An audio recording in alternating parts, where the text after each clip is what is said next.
3 കൊല്ലത്തേക്ക് തൃശ്ശൂർ വന്നിട്ടില്ല എന്ന് പറഞ്ഞു. അപ്പം ഞാൻ പറഞ്ഞ് പല മാധ്യമങ്ങളോടും പറഞ്ഞു, ഞാൻ അവരോട് പറഞ്ഞു നിങ്ങളൊരു സ്റ്റേറ്റ്മെൻറ്റ് എഴുതി കൊടുക്കുക, ഹൊസബലെ 3 കൊല്ലം വന്നിട്ടില്ല എന്ന്. ഇപ്പോൾ അതൊക്കെ പോയല്ലോ. ഹൊസബലെ വന്നിരുന്നു, 20 ദിവസത്തെ ക്യാമ്പ് RSSൻ്റെ നടന്നിരുന്നു, 3 ദിവസം അദ്ദേഹം തൃശ്ശൂരിലുണ്ടായിരുന്നു. അദ്ദേഹത്തെ മുഖ്യമന്ത്രിയുടെ ദൂതനായി ADGP അജിത് കുമാർ കണ്ടു. മുഖ്യമന്ത്രിയുടെ ദൂതനായി ഇപ്പോൾ CPM പറയുന്നത് എന്താ? CPM-ആയിട്ട് അജിത് കുമാർ യാതൊരു ബന്ധമില്ല. ബന്ധമുണ്ടെന്ന് ഞാൻ പറഞ്ഞു.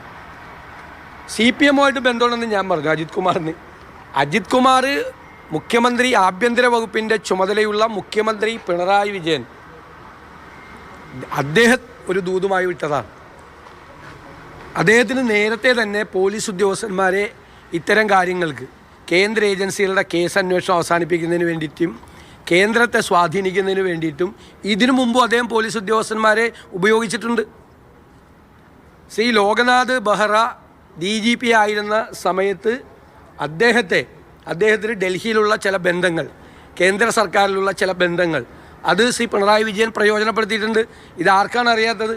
മാത്രമല്ല, അദ്ദേഹം മുഖ്യമന്ത്രി ആയതിനു ശേഷം മസ്കറ്റ് ഹോട്ടലിൽ കേരളത്തിലെ RSS നേതാക്കളുമായി ശ്രീ M എന്ന് പറയുന്ന ആത്മീയ നേതാവിൻ്റെ സാന്നിധ്യത്തിൽ കൂടിക്കാഴ്ച നടത്തിയിട്ടുണ്ട്. ഞാൻ മുഖ്യമന്ത്രിയോട് നിയമസഭയിൽ വിരൽ ചൂണ്ടിയാണ് ചോദിച്ചത്, നിങ്ങൾ ഇല്ല എന്ന് നിങ്ങൾക്ക് നിഷേധിക്കാൻ പറ്റുമെന്ന്. നേരെ അപ്പുറത്തിരിക്കുന്ന മുഖ്യമന്ത്രിയുടെ മുഖത്ത് നോക്കിയാണ് ചോദിച്ചത്. മസ്കറ്റ് ഹോട്ടലിൽ വെച്ച് കേരളത്തിലെ RSS നേതാക്കളുമായി മുഖ്യമന്ത്രിയുടെ നേതൃത്വത്തിൽ കൂടിക്കാഴ്ച ഇതിനു മുമ്പ് നടത്തിയിട്ടുണ്ട്. ഈ കഴിഞ്ഞ അസംബ്ലി തെരഞ്ഞെടുപ്പ് കഴിഞ്ഞിട്ട് RSSൻ്റെ മുഖപത്രമായ ഓർഗനൈസർ, അതിൻ്റെ പത്രാധിപരായിരുന്ന എഡിറ്ററായിരുന്ന ശ്രീ ബാലശങ്കർ, മലയാളിയായ ബാലശങ്കർ, കഴിഞ്ഞ തെരഞ്ഞെടുപ്പ് കാലത്ത് CPM-ഉം BJP-യും തമ്മിൽ ഒരു ബന്ധമുണ്ടായിരുന്നു എന്ന് വ്യക്തമായി പറഞ്ഞല്ലോ. RSSൻ്റെ ഉന്നതനാണ് ബാലശങ്കർ, വളരെ പ്രധാനപ്പെട്ട നേതാക്കളിൽ ഒരാളാണ്. അദ്ദേഹം പറഞ്ഞിട്ടുണ്ട്, ഞങ്ങൾ നേരത്തെ 2 കൊല്ലം മുമ്പ് BJP-യും CPM-ഉമായിട്ടുള്ള ഒരു അവിഹിതമായ ഒരു ബാന്ധവമുണ്ട്. അത് ഈ കേന്ദ്ര ഏജൻസികളുടെ കേസുകളിൽ നിന്ന് രക്ഷപ്പെടുന്നതിന് വേണ്ടിയിട്ടാണ് അത് ഉപയോഗിക്കുന്നത്. ഇപ്പോൾ രാഹുൽ ഗാന്ധി ഇവിടെ വന്നപ്പോൾ പ്രസംഗിച്ചു.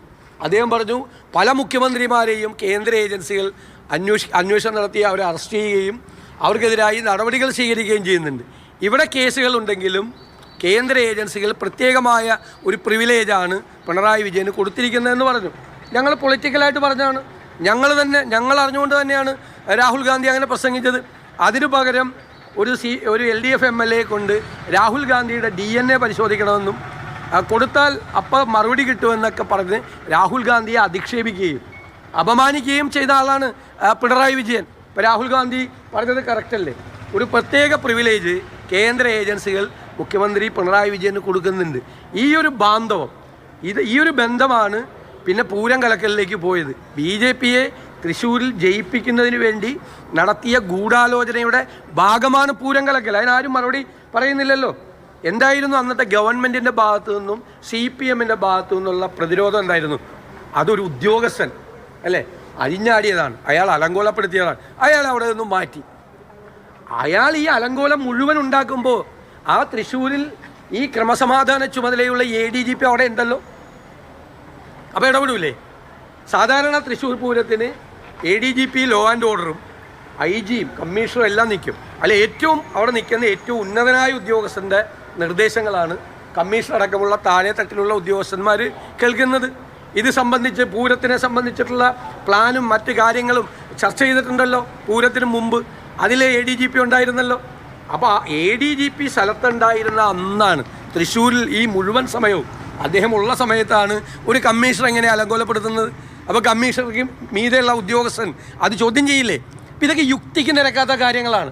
പൂരം കലക്കിയതാണ്, പോലീസിനെ കൊണ്ട് പൂരം കലക്കിച്ചതാണ് CPM BJP-യെ സഹായിക്കാൻ വേണ്ടിയിട്ട്.